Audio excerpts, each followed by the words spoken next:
You are ready? Yes, thank you. Thank you for covering for me. Hello everybody, sorry for being late. We had an adventurous flight from Moscow. I'm Filip Hracek, I'm from the Czech Republic, I'm based in Prague. I work in Google, as you know already, I guess. And in Prague I have, my position is about supporting developers, supporting programmers to use Google technologies. So there are developers who are using Android, people who are using Maps API, a lot of different programmers that are using Google technologies, and I am trying to make sure that these people are like okay with the technologies, they know what they're using, and they're heard outside the country. And I'm doing this from Czech Republic, but I'm basically doing it for a big part of Europe. Does everyone understand so far? Is it okay? Cool. So yeah, this is me, and in this presentation I'd like to tell you how I think this is really important that you're here and that you're interested in technology, be it Google or anything else. But first, a couple of words about Google. I guess since you're here, you know what Google is. These guys are the three big heads. This is the chief guy in Google, Larry Page. This is Sergey Brin. The history of Google, very briefly, is that these two guys, Larry and Sergey. By the way, Sergey, well, you probably know this, is Russian. These two guys had a project in their university, Stanford, that was about ranking pages on the internet, 1997, 1998, and this idea became like a functioning project, and then it became a company, and now it's one of the largest technology companies. But it began on a university like this, okay? And the idea, how many of you know about PageRank? Can you raise your hand? PageRank? Okay, almost, well, half. So sorry to those people who know. This is PageRank. It looks really stupid. It's like we're pointing at each other, but it's really, actually, it was really revolutionary. At that time, in 1998, a lot of search engines on the internet functioned in a way that they were either catalogs. So some actual people were ranking the pages and they were saying, oh, this one is better than that one. Or they were just ranking alphabetically. So if you were a page that was starting with an A, you were on top, and if you were a page starting with a Z, you were on the bottom. So there was a lot of pages that started with AAA, Omsk, automobiles, or something like that. So that didn't really work well. And these guys, they said, okay, why don't we do it like this? So when a page, so these are pages on the internet, these pages are linking between each other, and when there is a lot of pages linking to one page, that page is probably really important or interesting or relevant, so we make it bigger, we make it rank higher. And if there's even more links leading to another page, we link it even more high. And then if this big page just links to one other page, then we think that this one is also really important, right? And it makes sense. Like if you recommend someone in real life and you say, 100 people recommend this guy because he's really good, so you will trust him, right? And if he then recommends that guy, you will trust that guy. So, and this is how PageRank works. And it still works that way. It's just a little bit complicated now, but it's still the same idea. And so this is search, this is Czech search, but this is what Google is mostly about. It's search at its core. But it's not only search, right? As you know, there's a lot of other stuff that we do now. We have a browser, we have an operating system based on that browser, we have a cloud service, we have another operating system for mobile devices, we have self-driving cars now. A lot of really different and interesting stuff is happening out of this company that started as search. And why is that? Because search now is, if you think about it, you can go on the internet right now and you can search for a huge amount of stuff just about Omsk or about anything, about this bottle, everything. And so you need, really, you can't just go through all of it. You can go through the 100 million pages about Omsk. You have to have search, you have to have really good search algorithms. And this is why it was important that Google, brought this. And this is why it was so successful, and this is why they can do all this stuff now. Another good example that's probably very popular is Google Glass. Again, brief history, right? These are interfaces with computer. We started here with like communicating with the computer by putting little paper things in it. Then this is Xerox. This is you click mouse and something happens. Then this is even better. This is touch, so you don't need to click a mouse so that something happens on the computer, but you actually click something here and it happens. But now we have stuff like voice search, so you don't need to click on anything. You can just say something to your computer. I can do that right now, and it'll react. It'll answer. And then you have stuff that you don't even need to talk to the computer anymore. It automatically senses what you think. So this is yesterday. I just opened my web page on my not computer but on my mobile phone, and it automatically told me, that there is, we have a little bit better weather right now in Prague, and that I have some, meeting or stuff like that. So it senses that. So for example, it tells me, oh, by the way, you have this meeting on the other part of the town, and it'll take you half an hour to get there. And I didn't need to say anything. It will tell me that, and it will tell me you should probably go right now because you won't be able to make it. So this is interface where I don't even need to tell the computer anything. And the last stage is this, Google Glass. So this is just right now the last stage. Of course, it'll be better and better, but this is when you don't really even need to touch anything. You just go around and it'll tell you what's going on. I know this guy, I know that guy, I should be doing this and that. This is the future. And so, think about it. We came from this 50 years ago to this, where you don't even need to think about it, that you're using a computer. So yeah, back to Google. So they're doing all this stuff, and we're doing all this stuff. Why does it happen, or how does it happen? So we have really flat hierarchy. If you think about it, these guys, they are this fellow is 5 levels above of me, and this is a company with 60,000 people. So my boss's boss's boss's boss is this one. Okay, and when I worked in a really small company with like 100 people there, I had 5 people above me, and now I have just 5 people even in a huge company like this. There's a big focus on innovation, so everyone is always told to think about stuff, how to do things differently, and a big part of it is something that we call 20% time. I don't know if you know this. Do you know 20% time?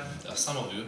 So I have 20% of my working time to do my own stuff.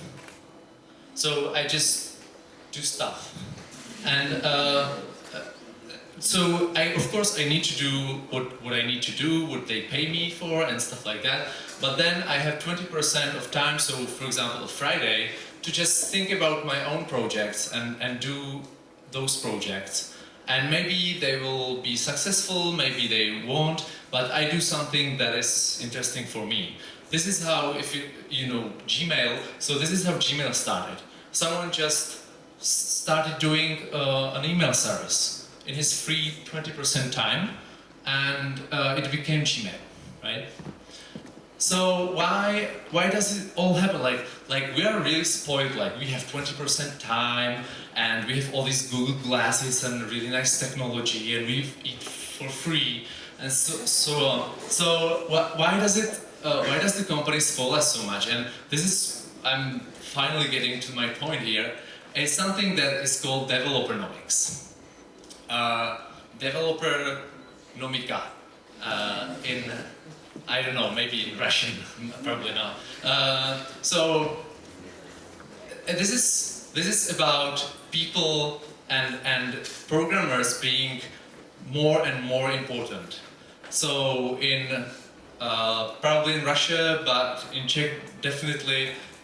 If you're a lawyer right now, you get a lot of money, and you are really, there's a lot of stuff happening about law, so it's a nice way to go, right? Be a lawyer. So not anymore.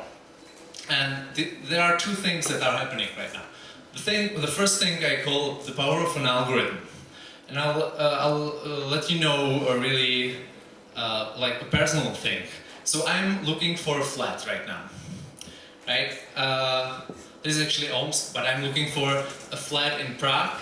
And Prague is slightly bigger than Omsk. It's really expensive. There's a lot of flats all the time. Really messy. So I have two options, right? I can go to a real estate agency, pay them a lot of money, and they will find me a flat or a house or something. But it's really expensive. Or I can start by looking by myself. So I invest a lot of hours of my own time to go through all the different, magazines and stuff like that. And both of those are really bad, because in one I'm losing a lot of money, in the second I'm losing a lot of time, and still in any of these I don't really see the whole thing. I don't see all the flats that are in the market in Prague. So there's another one, and that is programming, coding. I can write code, right? So that's what I did. I did this little script that goes through all the listings of all the flats in Prague, and it just makes this database for me, and I can just look at all the flats that are there. I don't need to pay anyone, right? I can do stuff like this. So I have all the flats for the last year that were released in Prague. So I can see, like, what's the average or median price of a flat that is this big, So, and this is it, like, this is longer, right? But I just, program it in one day, and now I have a virtual agency that's working for me 24 hours a day, 7 days a week, and it's doing all this stuff for me for free. And I wouldn't be able to do this without being able to program. So that's the power of algorithm, just for me, right? Think about what it does for a company. When you're a company and you have programmers, you can be 1,000 times more successful and more productive than if you don't have programmers. And the second part of this is the power of the web. So this is my hometown, Brno. Does anyone know Brno here? Probably not, right? Oh. This is my hometown. 400,000 people, really, like, nobody knows about this. 20 years ago, the only thing that was made in Brno and made it out of Brno was tractors and pistols. And So now like, maybe you know a couple of companies actually that are in Brno, but you don't know that they are from Brno because of the power of the web. And for example, are there any computer gamers here? Computer gamers, raise your hands. Okay. Do you know Mafia? Yeah. Arma? Yeah. Operation Flashpoint, Hidden and Dangerous, all from here. You don't know about us. Do you know AVG? Yeah. Yeah. So these are, again, they're like here somewhere.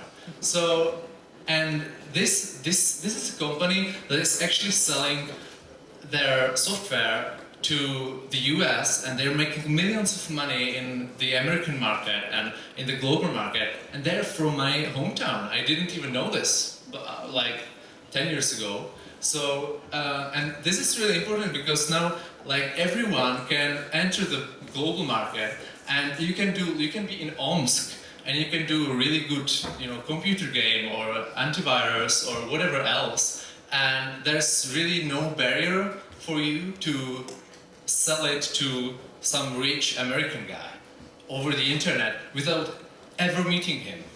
So this is really powerful, and this is why I think that this is the time to be interested in technology, and I think this is really good that you're here now and you're interested in it because you'll need this.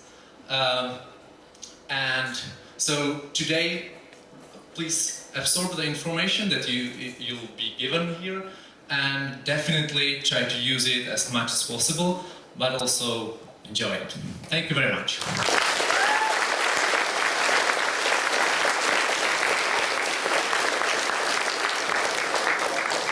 Уважаемые коллеги, есть возможность задать вопросы. Кто хотел бы задать вопрос? У нас должен быть специальный человек с микрофоном. Да, пожалуйста. Филипп. Well, and is your working at Google your primary work, or is it just having some meetings and hackathons and stuff like that, but you do not really work here in Google? Oh yeah, I do work in Google. I've been, yeah, but that's a valid question. There's a lot of people who are contracting for Google. I've been working in Google for 4 years now, and so yeah, that's my, like, I do hackathons too. That's my work actually in Google for some reason. So this is my work right now. I'm in work, yeah, but normally it's not that glamorous. It's a lot about supporting and writing emails and doing stuff, programming. Yeah. Thank you. Hi. Thank you for your presentation and for that example where you were looking for flats. It's really inspiring. The question is not about it. What are most popular programming languages in the Google? Most popular? In what sense? Popular, like people like them, or popular people use them? People are using. Yeah. So that's two different things, right? I know what you mean. So popular, like people like them, I would probably say Haskell, or like really strange programming languages that no one really uses. But popular in terms of usage, I'd say Java. How about Go? Go, of course. So yeah, so start with Java, C++, because there's a lot of systemic stuff that you need to do. But then Python, I'd say, and Go, yes, Dart. A lot of other languages are really well, and of course JavaScript. But yeah. У кого микрофон? Кто хотел? Есть микрофон?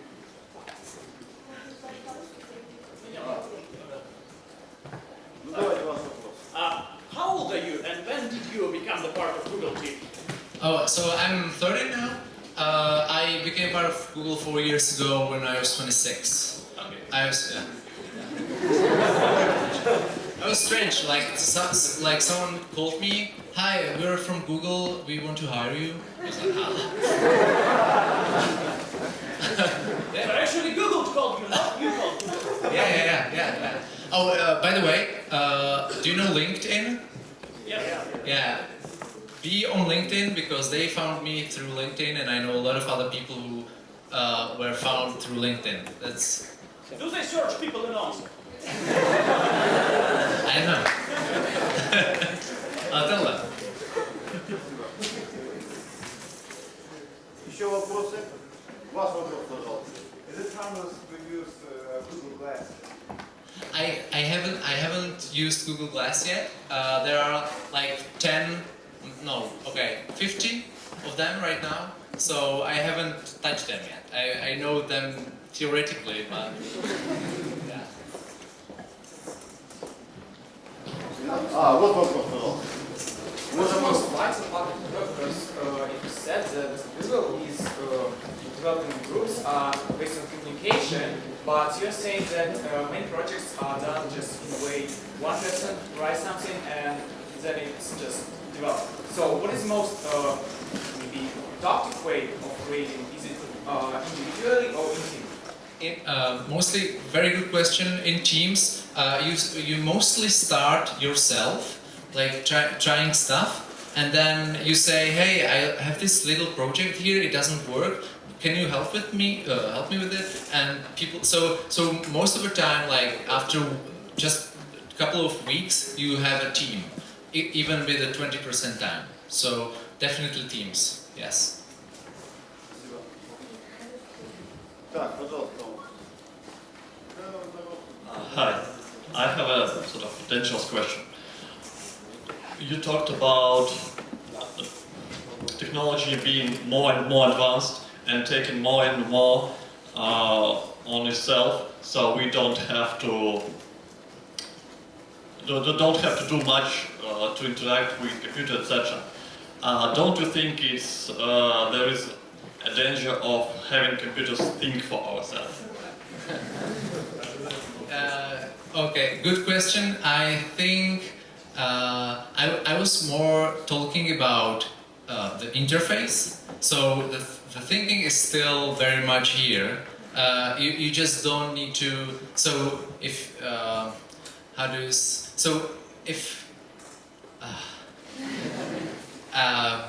think ENIAC, right? The big, large computers back then. There were actually people in 1950s who said, why would we need anything else than the paper stuff? Because it's so expensive to do. So why would we need a monitor and stuff like that? Are we so lazy that we don't want to use this or whatever? So I think and that didn't happen. We're not like we're using stuff. It's much more user-friendly, but we're still thinking about it, and we actually have more time to think about what we're doing than when we had to actually do this stuff manually. So I think once, of course, it can go too far, but once this is only about letting you think, then it works, I think. So, but yeah, thank you. Enough? Oh yeah, I'm good. Еще вопрос. Ну, вы уже задавали. Yeah, yes, I'm just interested, what project do you do in your 20% time? Is it a secret or not? No, it's so I'm really interested in do you know Dart, the language, the programming language? No. So it's kind of like JavaScript 2.0. For me at least. So I do a little bit of programming on Dart. It's like it's a web application in Dart, yeah. We can talk about it later. I can't tell it in one sentence yet. Уважаемые коллеги, вот я надеюсь, что в кулуарах еще можно будет задавать вопросы, просто мы не сильно должны выбиваться из графика, из которого вы выбились и так.